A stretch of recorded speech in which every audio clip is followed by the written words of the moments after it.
J. Robert Oppenheimer lahir pada tahun 1904 di New York dalam keluarga Yahudi kaya yang cinta ilmu pengetahuan dan seni. Sejak kecil, Robert sudah terlihat berbeda. Ia tidak tertarik bermain seperti anak-anak lain. Buku adalah dunianya. Pada usia 5 tahun, ia sudah membaca puisi Goethe. Di usia 12 tahun, ia mempelajari fisika sendiri. Kecerdasannya luar biasa, tapi juga membuatnya terasing. Ia tumbuh menjadi sosok yang canggung, sensitif, dan sangat perfeksionis. Di Harvard, ia melahap fisika, kimia, filsafat, hingga sastra dalam waktu bersamaan.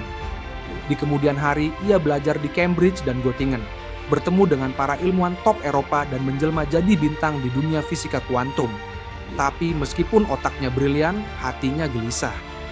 Di balik pikirannya yang tajam, Oppenheimer menyimpan kerinduan yang pelik.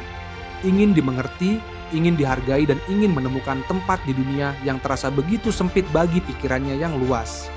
Ia bukan hanya ilmuwan, ia pencari makna. Dan ironisnya, pencarian itulah yang akan membawanya pada keputusan terberat dalam hidupnya, membuat senjata paling mematikan dalam sejarah umat manusia. Tahun 1900 dunia berubah. Hitler mulai menaklukkan Eropa dan ilmuwan Yahudi yang melarikan diri ke Amerika membawa kabar mengerikan. Jerman sedang mengembangkan senjata baru berbasis reaksi nuklir. Di Washington, kekhawatiran itu disambut dengan satu keputusan besar. Amerika harus lebih dulu punya bom itu. Maka lahirlah Manhattan Project, proyek rahasia terbesar dalam sejarah perang. Oppenheimer, yang kala itu dikenal sebagai ahli teori brilian, ditunjuk sebagai pemimpin ilmiah. Ia bukan pilihan paling logis, tak punya pengalaman memimpin laboratorium besar, tapi para jenderal melihat sesuatu dalam dirinya. Kejeniusan, karisma, dan tekad untuk membuat sejarah. Ia pun menerima tantangan itu dengan penuh semangat. Ia memimpin ribuan ilmuwan dan teknisi di Los Alamos, kota rahasia di tengah padang pasir New Mexico. Di sana mereka bekerja siang malam membangun senjata yang belum pernah dibayangkan dunia.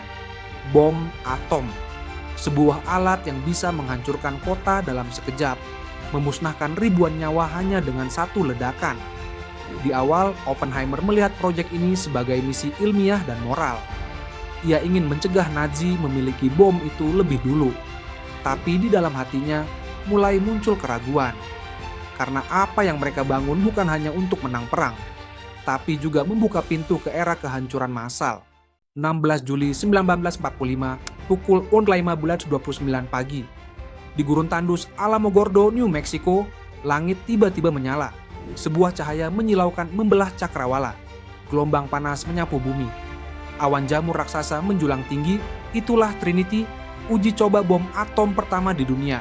Ledakan itu berhasil, dan dunia tidak akan pernah sama lagi. Saat melihat ledakan itu, Oppenheimer terdiam.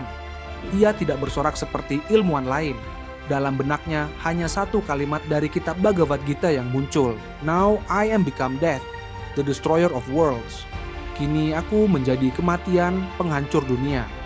Di momen itulah ia sadar bahwa mereka bukan hanya menciptakan senjata. Mereka menciptakan batas baru kemanusiaan. Kurang dari sebulan kemudian, 2 bom dijatuhkan di Hiroshima dan Nagasaki. Puluhan ribu orang tewas seketika. Anak-anak, wanita, lansia, semua lenyap dalam kobaran api. Oppenheimer terpukul. Ia tidak diberitahu sebelumnya bahwa bom akan langsung digunakan ke warga sipil. Ia berharap Jepang diberi peringatan. Tapi harapan itu hilang bersama dentuman ledakan yang mengguncang dunia. Ketika kembali ke Washington, Oppenheimer bertemu Presiden Truman. Dengan suara lirih, ia berkata, "Saya merasa tangan saya berlumuran darah." Truman, yang merasa keberhasilannya diremehkan, murka. Ia menyingkirkan Oppenheimer dari pengaruh politik. Dan sejak saat itu, sang ilmuwan mulai jadi musuh dalam negaranya sendiri. Setelah perang, Oppenheimer mencoba memperingatkan dunia tentang bahaya senjata nuklir. Ia menentang pembuatan bom hidrogen, bom yang jauh lebih kuat dari bom atom. Tapi suara kritisnya dianggap pengkhianatan oleh pemerintah RSS yang saat itu sedang dikuasai paranoia perang dingin. Tahun 1994, Oppenheimer diseret ke hadapan Komite Energi Atom. Tuduhannya, simpati terhadap komunisme dan bahaya bagi keamanan nasional. Ia dipermalukan di depan umum. Teman-temannya bersaksi melawannya. Kehormatannya dilucuti. Hak akses ke rahasia negara dicabut. Dan pria yang pernah menyelamatkan Amerika kini dianggap ancaman. Sidang itu bukan hanya politik. Itu adalah pembunuhan karakter. Oppenheimer tidak pernah benar-benar komunis. Tapi ia adalah intelektual bebas yang bergaul dengan siapapun demi ilmu dan diskusi. Dan di tengah histeria politik, kebebasan berpikir adalah dosa terbesar. Setelah sidang itu, Oppenheimer tidak pernah kembali ke pusat sains. Ia mengasingkan diri, mengajar, menulis, dan merenung. Dunia ilmiah masih menghormatinya. Tapi negara yang dulu memujanya sudah membuangnya. Dalam tahun-tahun akhirnya, Oppenheimer hidup dalam bayang-bayang ciptaannya sendiri. Ia sering berbicara tentang moral, tentang tanggung jawab ilmuwan, dan tentang batas antara pengetahuan dan kebijaksanaan. Ia tidak pernah mengatakan bahwa ia menyesal menciptakan bom, karena saat itu ia merasa tidak punya pilihan. Tapi yang ia sesali adalah ia membuka pintu ke dunia yang penuh ketakutan.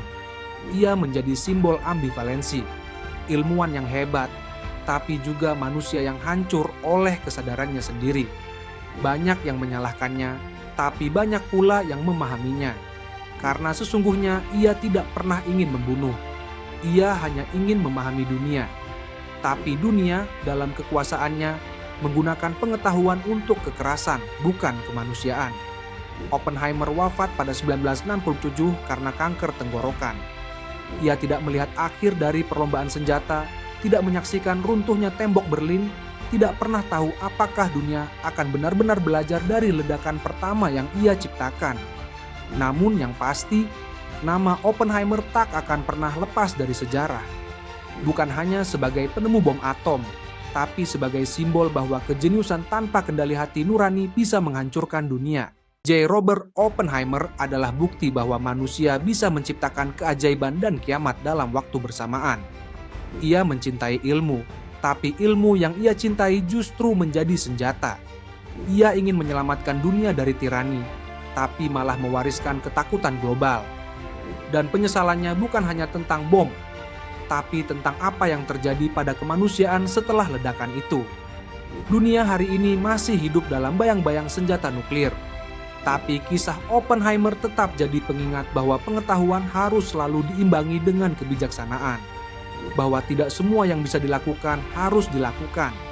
Dan bahwa ilmuwan seperti siapapun memikul tanggung jawab moral atas dampak temuannya. Jika kamu percaya bahwa cerita seperti ini penting untuk diingat, agar dunia tidak mengulangi kesalahan yang sama, klik suka, bagikan pemikiranmu di kolom komentar, dan subscribe channel Biografi Kilat. Karena sejarah bukan hanya untuk dikenang, tapi untuk jadi pelajaran.